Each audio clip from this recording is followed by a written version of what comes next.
मिथुन राशि वालों के जन्म से लेकर मृत्यु तक की कहानी इस वीडियो में बताने जा रहा हूं। और आपको बता दूं कि ये केवल पार्ट फर्स्ट है, इसका सेकंड पार्ट भी बहुत जल्द आएगा। इस महीने से लेके अगले महीने तक, यानी कि अप्रैल तक तो आएगा ही आएगा। इस वीडियो में मैं मिथुन राशि वाले व्यक्ति के बारे में हर वो एक चीज बताने वाला हूं जो शायद आपके मन में जानने की इच्छा होगी, और जो कुछ रह जाएगा अगले वीडियो में उसको कवर कर लूंगा। इस वीडियो को पूरे गौर से एनालिसिस करना है, आप समझने की कोशिश करना और फिर बताना मुझे कमेंट में कि ये जो वीडियो आपके बारे में दी गई वो कितनी प्रतिशत सही है। 80%, 90%, 95%, 97% या पूरे के पूरे 100%, ये आप कमेंट करके मुझे जरूर बताना, लेकिन एनालिसिस सही से करना है आप। आइए सबसे पहले मिथुन राशि के व्यक्ति के व्यक्तित्व के बारे में ही चर्चा करते हैं। सबसे पहला व्यक्तित्व उनका बड़ा तीक्ष्ण बुद्धि का होता है। मिथुन राशि के जो लोग हैं वो बहुत बुद्धिमान होते हैं, बहुत बुद्धिमान होते हैं। ये किसी भी चीज को यूं फटाक से समझ लेते हैं, कहीं पर में भी क्या सोचना है, क्या देखना है, इस बात को मिथुन राशि के लोगों से बेहतर दूसरा कोई और व्यक्ति इतना आसानी से, इतना अच्छे तरीके से नहीं समझ सकता। यानी कि तीक्ष्ण बुद्धि के, शार्प माइंड के ये होते हैं। दूसरा, मिथुन राशि वालों को ज्यादा दुखी नहीं देखोगे। परेशानी ऐसा नहीं है कि उनके जीवन में नहीं है, परेशानी है, बहुत परेशानी है, उतार चढ़ाव की स्थिति है, सब कुछ है, लेकिन फिर भी चेहरे पर एक मुस्कान, मन में एक प्रसन्नता। देख करके कोई परख ले कि ये व्यक्ति दुखी है, परेशान है, कोई कह दे, सवाल ही पैदा नहीं होता। यानी कि ऐसा व्यक्ति प्रसन्न चित्त रहता है, हमेशा प्रसन्न रहता है, कहीं कुछ भी जो है सो गड़बड़ नहीं करता है, कहीं भी दुखी नहीं होता है, मन को नहीं मारता है। परेशानी आई है तो चली जाएगी भाई, वो परमानेंट थोड़ी है, ऐसा सोचता है। क्या है आप में ये बात। तीसरी बात है कि ये मिथुन राशि का व्यक्ति बड़ा विनम्र होता है। अहंकार उसको नहीं स्पर्श कर सकती, अहंकार उसे नहीं छू सकती, और अहंकार में वो कभी भी अहंकार के जाल में फंसता भी नहीं। वृषभ राशि का एक गरीब से गरीब व्यक्ति देख लो या एक अमीर से अमीर देख लो, क्योंकि इस दुनिया में हर किसी के ऊपर कोई है, हर किसी के नीचे कोई है, लेकिन आप देखो उसमें कि वो अपने के छोटे लोगों के साथ कैसा व्यवहार रखता है, अपने से बड़े लोगों के साथ कैसा व्यवहार रखता है। सबके साथ विनम्रता देखने को मिलेगी आपको। मिथुन राशि के लोग परोपकारी होते हैं, यानी कि दूसरों की मदद करने में खूब आनंद आता है। इसे पर उपकार करना, दूसरों की भलाई करना, दूसरों की मदद करना इन्हें खूब अच्छा लगता है, और इनके जीवन का ज्यादातर मेहनत, परिश्रम और धन पर उपकार में ही जाता है। देवी और सज्जनों, मेधावी होते हैं मिथुन राशि के लोग। मेधा का अर्थ समझते हो आप, बस वही मेधावी होते हैं ये लोग। हमेशा कुछ ना कुछ सीखने की, जानने की इच्छा रहती है जो इनको विद्वान बना देती है, यही मेधावी। देवी और सज्जनों, ये तो हो गए मिथुन राशि वालों का व्यक्तित्व। और क्या होता है, तो सौंदर्य प्रेमी होते हैं, चाहे वो मनुष्य सुंदर है, पुरुष है अथवा महिला, या ये प्रकृति सुंदर है, या दुनिया में कुछ भी जो सुंदर चीजें दिख जाए वो इनको बहुत अच्छा लगता है। यानी कि सुंदरता के तरफ इनका झुकाव शुरू से ही, जन्म से ही होता है। ये इनका व्यक्तित्व है। आगे बढ़ते हैं। इनके लिए फलदायी व्यवसाय कौन से हैं जो काम ये जीवन में करके बहुत तेजी से ऊंचाई पर चढ़ सकते हैं। फलदायी व्यवसाय जो है इनके लिए सबसे पहला साहित्य है। लिटरेचर के क्षेत्र में ये सफलता प्राप्त कर सकते हैं। वकील अगर बन गए तब तो धुआंधार सफलता प्राप्त करेंगे। अध्यापन के क्षेत्र में बहुत अच्छा कर सकते हैं। मार्केटिंग के क्षेत्र में तो ये सबके बाप है, आपसे बढ़िया मार्केटिंग करने वाला कोई नहीं है। सेल्स के क्षेत्र में क्या ही कहूं, बहुत ऊंचे स्तर की चीज है। बात करूं अगर बीमारी की कि कौन सी बीमारी आपको जीवन में परेशान कर सकती है, तो वो है फेफड़े से संबंधित परेशानी, पेट से संबंधित परेशानी, स्नायु से संबंधित परेशानी, ये जो है आपको जीवन में ज़्यादा परेशान कर सकती है। इस पर में विशेष ध्यान देने की जरूरत है।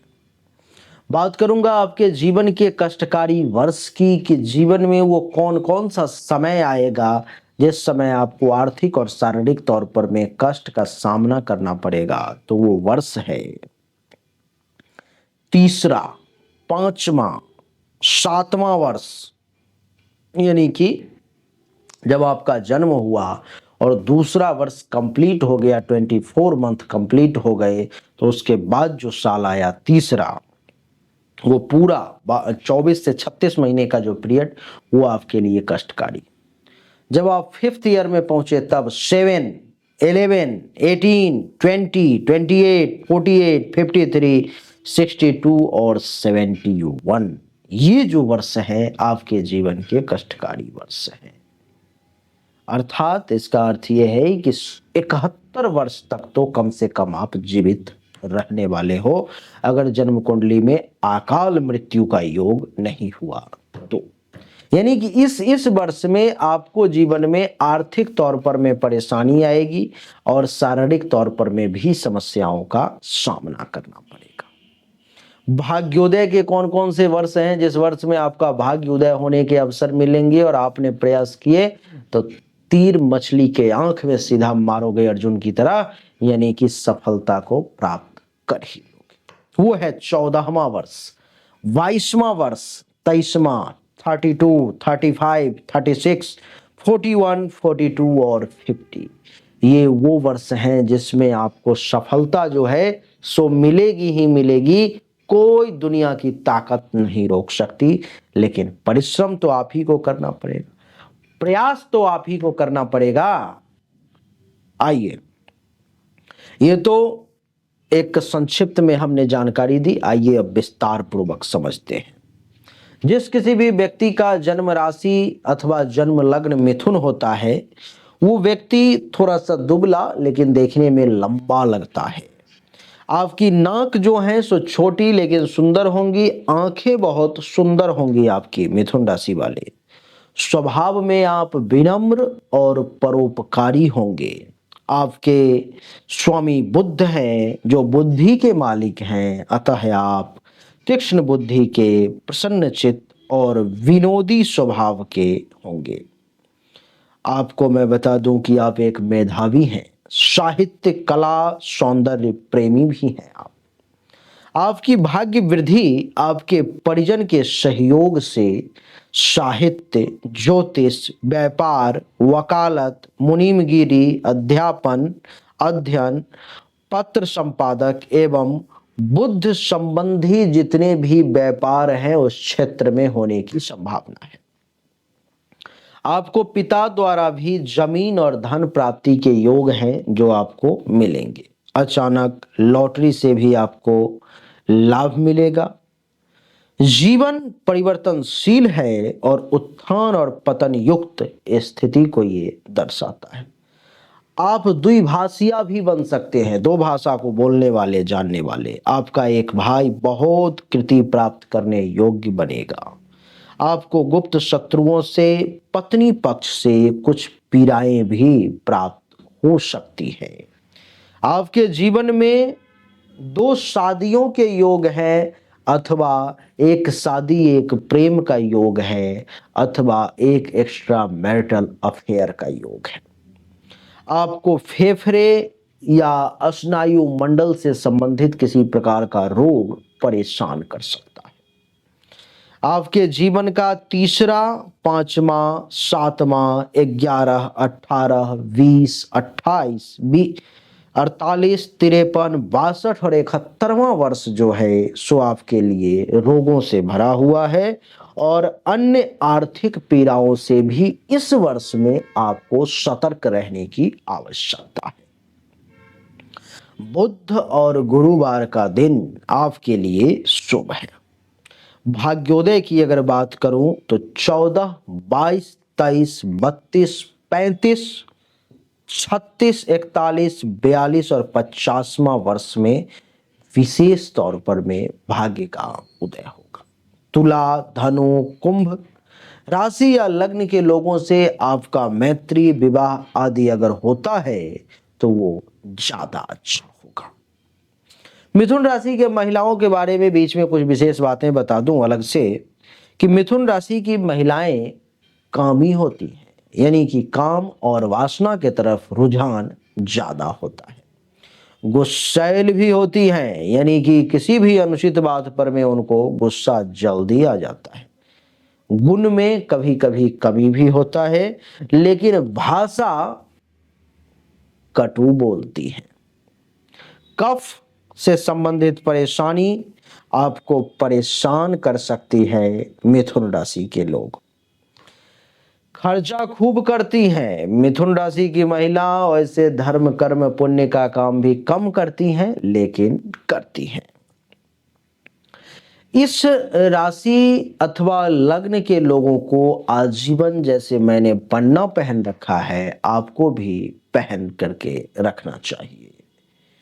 इससे आपके जीवन में ज्यादातर परेशानी दूर हो जाएगी, क्योंकि आपका जो राशि स्वामी है, लग्न स्वामी है, वो बुध है और वो इससे मजबूत होगा। और जब घर का मालिक मजबूत होता है तो किसी दूसरे का कुछ नहीं चलता। जीवन में जब भी शुक्र का समय आए तो आपको हीरा जरूर पहनना चाहिए। अगर हीरा पहनने की क्षमता ना हो तो ओपल फायर अथवा ओपल, या वो भी पहनने की क्षमता ना हो तो स्फटिक रत्न जरूर धारण करें, आपके लिए अच्छा रहेगा। चाहेंगे तो आपको हमारे यहाँ से भी सिद्धि करके मिल जाएगी। क्योंकि आपकी जानकारी के लिए बता दूं कि आपके जो इष्ट देव हैं, अधिष्ठाता हैं, जिनको आपको पूजा करनी चाहिए, वो गणपति बप्पा हैं, गणपति देव हैं। ओम गंग गणपते नमो नमः, ओम गंग गणेशाय नमः। इस मंत्र का आपको जरूर एक माला जाप करना चाहिए, अच्छा रहेगा। संभव अगर हो, आप सक्षम हैं, निरोग हैं, तो बुधवार के दिन का व्रत जरूर रखें। आपके लिए ये जीवन में क्रांतिकारी परिवर्तन करने वाला साबित होगा। देवी और सज्जनों, ओम गंग गणपते नमः छोटा सा मंत्र है, अथवा ओम गंग गणेशाय नमः। इन दोनों में से किसी भी एक मंत्र का स्नान करने के बाद जरूर एक माला जाप करें, आपके लिए अच्छा रहेगा। रात्रि में पश्चिम की तरफ मुख करके अगर आप माता लक्ष्मी के मंत्र का जाप करते हैं कमलगट्टे के माला पर में, तो आपके लिए बहुत अच्छा रहेगा। लेकिन ध्यान रहे, इस मंत्र का जाप रात्रि में करना है। और कब करना है? रात्रि में, और पश्चिम दिशा की तरफ मुख करके करना है। वो मंत्र भी मैं आपको बता देता हूं। वैसे आप किसी भी लक्ष्मी मंत्र का जाप रात्रि में पश्चिम दिशा की तरफ मुख करके करेंगे तो आपका कल्याण होगा। सुनिए मंत्र, सुनिए। मंत्र है, अच्छा, इस मंत्र को वो लोग ज्यादा करें जिनका बिजनेस व्यापार अच्छा नहीं चलता है, बिजनेस व्यापार में नुकसान हो रहा है, लक्ष्मी की कमी महसूस कर रहे हैं, पैसा कम है, तो उस व्यक्ति को इस मंत्र का जरूर, अगर वो मिथुन राशि या मिथुन लग्न का है तो जरूर एक माला नहीं तो 11 माला, अगर वो 11 दिन तक जाप करेगा, कुछ बड़े धन लक्ष्मी के प्राप्ति का योग बन जाएगा। मंत्र है ओम श्रीं ह्लीं क्लीं श्री लक्ष्मी रागच्छ गच्छ मम मंदिरे तिष्ठ तिष्ठ स्वाहा। फिर से सुनिए और नोट कर ले, लिख ले तो ज्यादा अच्छा है। ओम श्रीं ह्लीं क्लीं श्री लक्ष्मी रागच्छ गच्छ मम मंदिरे तिष्ठ तिष्ठ स्वाहा। लक्ष्मी के इस मंत्र का 11 माला अगर नित्य कमल गट्टे के माला पर में जाप करेंगे तो इस मंत्र से व्यापार करने वाले या धन चाहने वाले को अश्वमेध यज्ञ के बराबर फल मिलेगा, अर्थात वो विश्व विजयी की तरह अपार धन दौलत का स्वामी बन जाएगा। और कहते हैं कि सर्व दुख हरो लक्ष्मी, यानी कि पैसा जिसके पास में अपार हो, किसी प्रकार का दुख कष्ट परेशानी अगर आ जाए तो भी वो सब मिट जाते हैं, दूर हो जाते हैं। देवी और सज्जनों, आज के इस वीडियो में हमारा यही उद्देश्य था कि आपका कुछ भला हो। ये हमारा पार्ट फर्स्ट था, लेकिन सेकंड पार्ट अगर आपकी इच्छा होगी कमेंट में आप लिखोगे कि आपको ये कितना प्रतिशत मैच हुआ और आपको सेकंड पार्ट चाहिए।